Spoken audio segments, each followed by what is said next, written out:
Ben ritrovati dalla redazione. Con l'attivazione di 3 nuove ambulanze sul territorio si va a potenziare la capacità di risposta dell'emergenza sanitaria nelle aree montane e costiere, rafforzando la rete dei soccorsi e l'assistenza ai cittadini.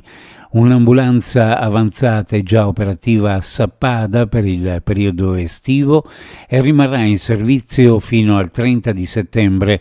Un secondo mezzo avanzato sarà posizionato ad Ampezzo fino alla fine dell'anno, mentre a Monfalcone sarà estesa sulle 24 ore l'operatività dell'ambulanza di base.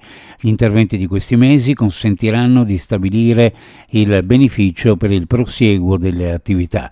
Lo ha confermato l'assessore regionale alla salute Riccardo Riccardi, il quale ha evidenziato che la misura è stata adottata in accordo con l'azienda regionale di coordinamento per la salute, azienda sanitaria universitaria Friuli Centrale, l'azienda sanitaria universitaria Giuliano Isontina e la Sores.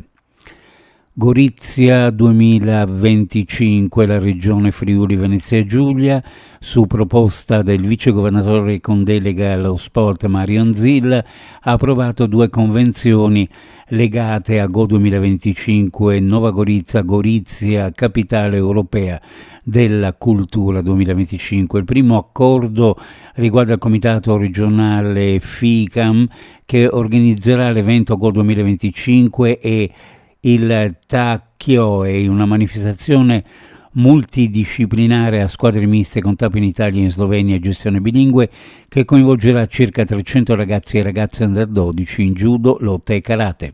Il secondo progetto è promosso dal Comitato regionale del Comitato Italiano Paralimpico e si intitola Go 25 No Borders No Limits, calendarizzato a settembre, prevede un multi-evento diffuso sul territorio con conferenze, tornei e raduni dedicati a varie discipline. Nozze carsiche, i rapporti con la Repubblica di Slovenia sono costanti, forti e altrettanto lo sono quelli con la comunità slovena presente nel territorio del Friuli Venezia Giulia. Sono rapporti che si tessono durante l'anno e nei decenni grazie al lavoro che è stato fatto da tutte le istituzioni per superare le divisioni del passato. Lo ha ribadito l'assessore regionale alle autonomie locali Pierpaolo Roberti, rappresentando il governatore del Friuli Venezia Giulia Massimiliano Federiga alla cerimonia delle nozze carsiche a Monrupino Repentabor, a cui ha preso parte insieme alla Presidente della Repubblica di Slovenia Nataša Pirc Musar. Ancora una straordinaria giornata al Lido di Venezia, non solo perché il sole dell'ultima domenica di agosto ha baciato il Palazzo del Cinema, ma perché è andato in scena il nuovo film della regista triestina Laura Samani, testimonianza dell'ottimo stato di salute del sistema della produttività cinematografica della nostra regione.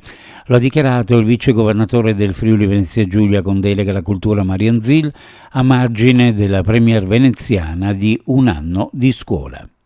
In chiusura uno sguardo alle previsioni meteorologiche per la giornata.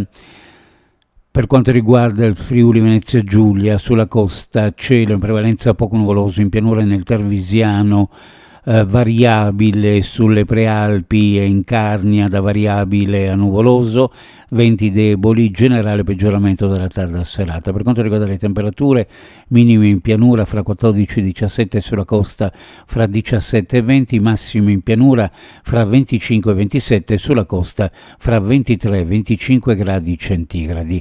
Previsioni a cura di ARPA e FVG Meteo. Ed è tutto per il momento con informazione, grazie per averci seguito. A più tardi.